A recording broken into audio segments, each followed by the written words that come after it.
Mr. Cologne going over Unit 1, Lesson 4 of Sacred Scripture. We have learning objectives to know about salvation history and covenants. The quote of the day is very important as it illustrates how God wanted to redeem his people after the fall, and that he's picked a specific group of people, that being the Hebrew people, and he convinced them or revealed himself to them what sort of God he was, that there was only one of him, and that he cared about moral conduct. These people were the Jews, and the Old Testament is an account of this hammering process. Two words for the day will be covenant and salvation history. Covenants will be specifically very important, as it'll be something that we will go over all the way till May. We'll bring it up. It'll actually be a constant on your test. It'll be a constant in your matching. It'll probably be the word covenant. So know what it is as it's in your book and also upcoming here in these slides. All right, so we have authority. Authority is very important. Ultimately, all authority comes from God. And as God became man through Jesus Christ, he established his church. We would say through the apostles, specifically St. Peter, but the apostles got the commission from God, from Christ, saying, "He who receives you receives me." And authority is vital because it is basically a foundation of how Christianity works. It is something that is hierarchical, it is structural, and it's also, in a sense, is successive in that it follows succession. And then there's a quote from Romans 13 about all authorities ultimately comes from God. Again, we have to read that carefully because we can always bring up despots or bad leaders. We would say that God does work in mysterious ways. That's not a cop-out. That is basically letting us know that if there are leaders they're there for a reason, whether it's to make us better people, in terms of it's a bad leader, so we have to know what the moral right is and correct that. It is basically an invitation for us to work in godly ways.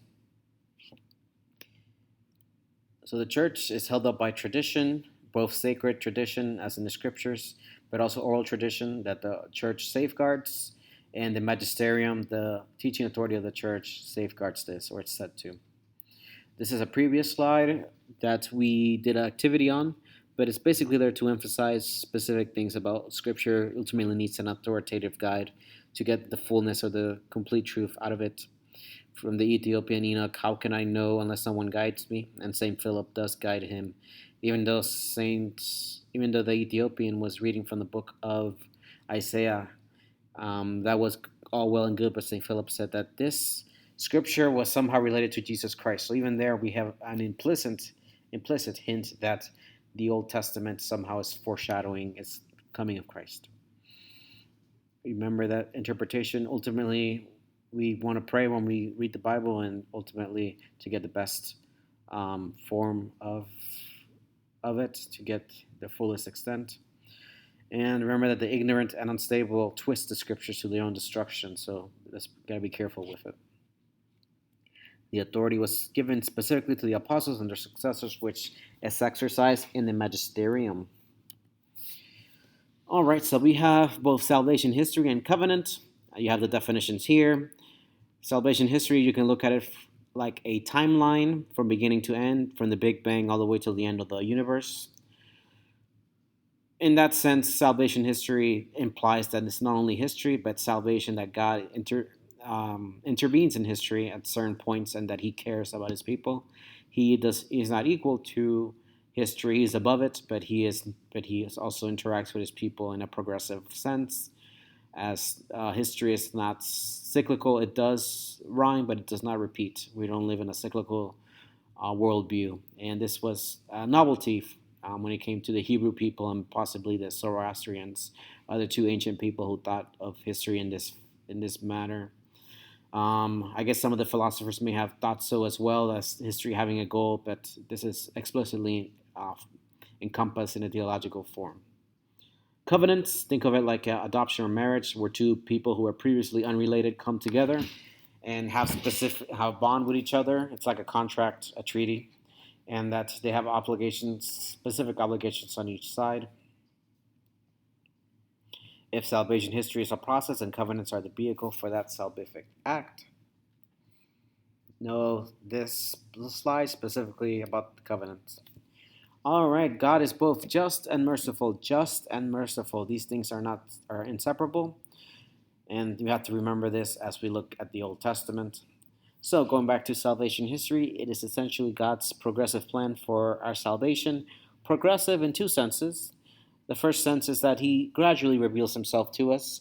We would say that Adam somehow had the fullest knowledge of God since he interacted with God directly. But after the fall of mankind, we would say that there was a broken relationship with us and God, with ourselves, with our neighbor, and with nature. And that we have to relearn, in a sense, who God was. And He did this through Noah, Abraham, Moses, David, the prophets, Jedi prophets, Jeremiah, Ezekiel, Daniel, and Isaiah. And ultimately, God Himself became a covenant, that is, Jesus Christ. It's also progressive in the way that it elicits proper behavior.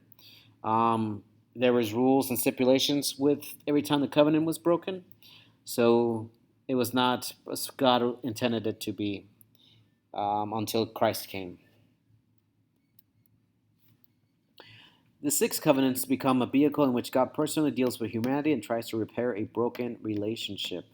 This is not to say that God's saving work is not found in other sections in the Bible, that is, the wisdom literature, or accounts like the Tower of Babel, Ruth, Judges, Job, etc.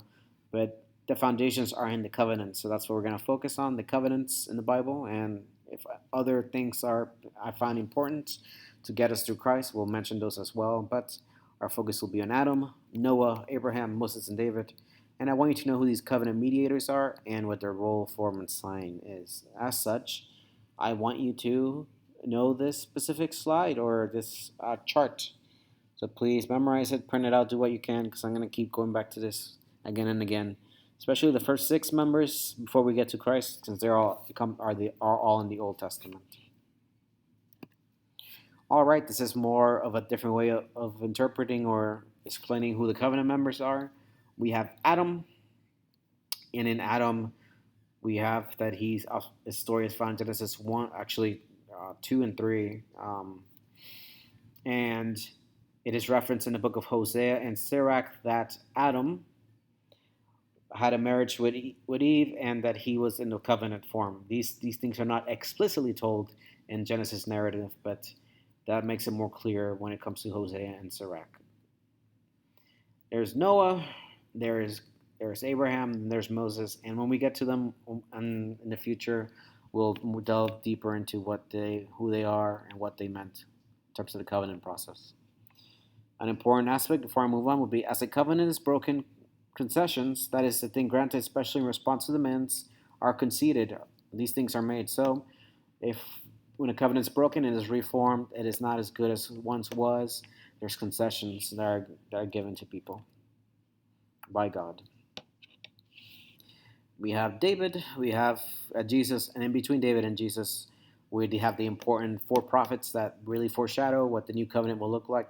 I call them the Jedi prophets, or iJeds, to be more chronologically correct. That is Isaiah, Jeremiah, Ezekiel, and Daniel.